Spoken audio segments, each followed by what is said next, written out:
আজকে সকাল সকাল ছুটতে হলো মিহিকে নিয়ে আর্জেন্ট কেয়ারে।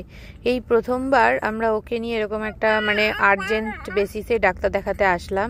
সেটা হলো ও কাল থেকেই দেখছি একটু কান্নাকাটি করছে। ইউজুয়ালি ও একদমই কাঁদে না।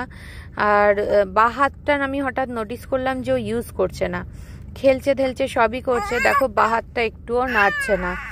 তো সেই জন্য আমরা সকাল সকাল চলে আসলাম আর্জেন্ট কেয়ারে, কারণ আজকে ডাক্তারের অ্যাপয়েন্টমেন্ট পেলাম না। আর এখানে ডাক্তারের অ্যাপয়েন্টমেন্ট দিনের দিন পাওয়া খুবই দুঃসাধ্য ব্যাপার। আর এই আর্জেন্ট কেয়ারটা আমাদের বাড়ির একদম কাছে ছিল। এমার্জেন্সি এখানে রয়েছে হসপিটালে, কিন্তু ওখানে অনেক সময় লাগে, সেই জন্য আমরা আসলাম আর্জেন্ট কেয়ারে। এটা হচ্ছে সকাল 8টা থেকে রাত 8টা পর্যন্ত খোলা থাকে। তো তারপরে যদি কিছু হয় সেক্ষেত্রে তো হসপিটালে এমার্জেন্সি ছাড়া উপায় নেই। তো আজকে এখানে ওকে ডাক্তার দেখবে, তো চলো দেখি কি বলছে। দেখো এখানে শুইয়েছি, বাঁ হাতটাকে একদম ইউজ করছে না।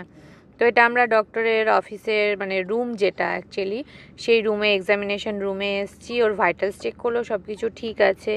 তো ডাক্তার জিজ্ঞাসা করলো খাওয়া দাওয়া সব ঠিকঠাক করছে কিনা। সেসব ঠিক করছে, জাস্ট বাঁ হাতটা নাড়ছে না। আর মাঝে মাঝেই কাঁদছে, বেশিই কাঁদছে। ও ইউজুয়ালি কাঁদে না একদমই।